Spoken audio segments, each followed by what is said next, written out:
ما ګناهګار دی الله معاف کړي ما ګناهګار دی الله معاف کړي هدایت ملنګ هر وخت دا دعا کوا Jalil Sharani, video editor, photography director, Talking Culture official ما دغه بانډار مره جوړ کړی دی را سره هدایت شیرانی دی د هدایت شیرانی څخه د پښتو یو نظم اورو چې ډیر زبردست خوندور نظم یې لیکلی دی هدایت شیرانی اول خو درته کلتور ټي وي ته ښه راغلاست وایو او د هدایت شیرانی دغه ستا چې کوم نظم دی که چیرې زمزمه یې کې د ترنم شکل ورکړې ډیر به ښه وي.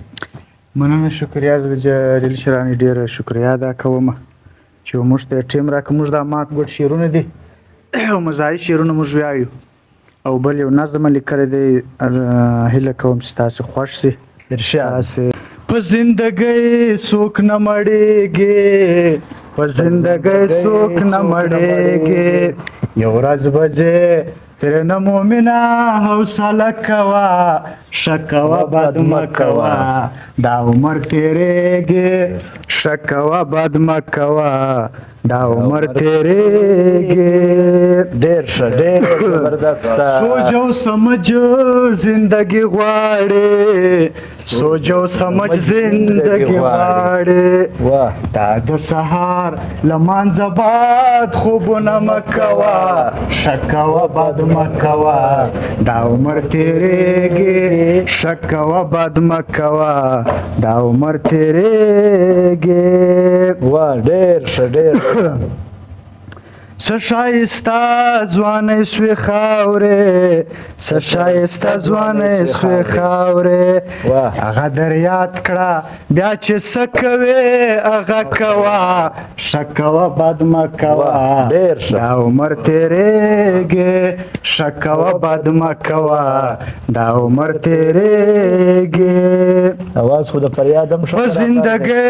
هېڅ باور نسته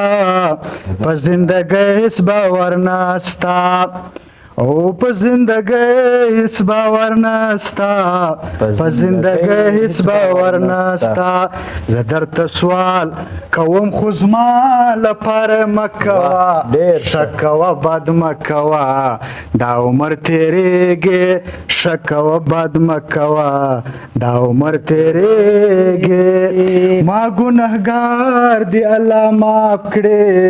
ما ګناهګار دی الله معاف کړي هدایت ملنګ هر وخت دا دعا کوه ښه کوه بد مه کوه دا عمر تېرېږي ښه کوه بد مه کوه دا عمر تېرېږي. ښه کوه بد مه کوه دا عمر تېرېږي د هدایت شیرانی ډیر زبردسته او ډیر خوندور خوند یې په دغه هم وکړه چې په ترنم کې دا چې کوم دی زمزمه یې کړ او ډیر مذهبي نظم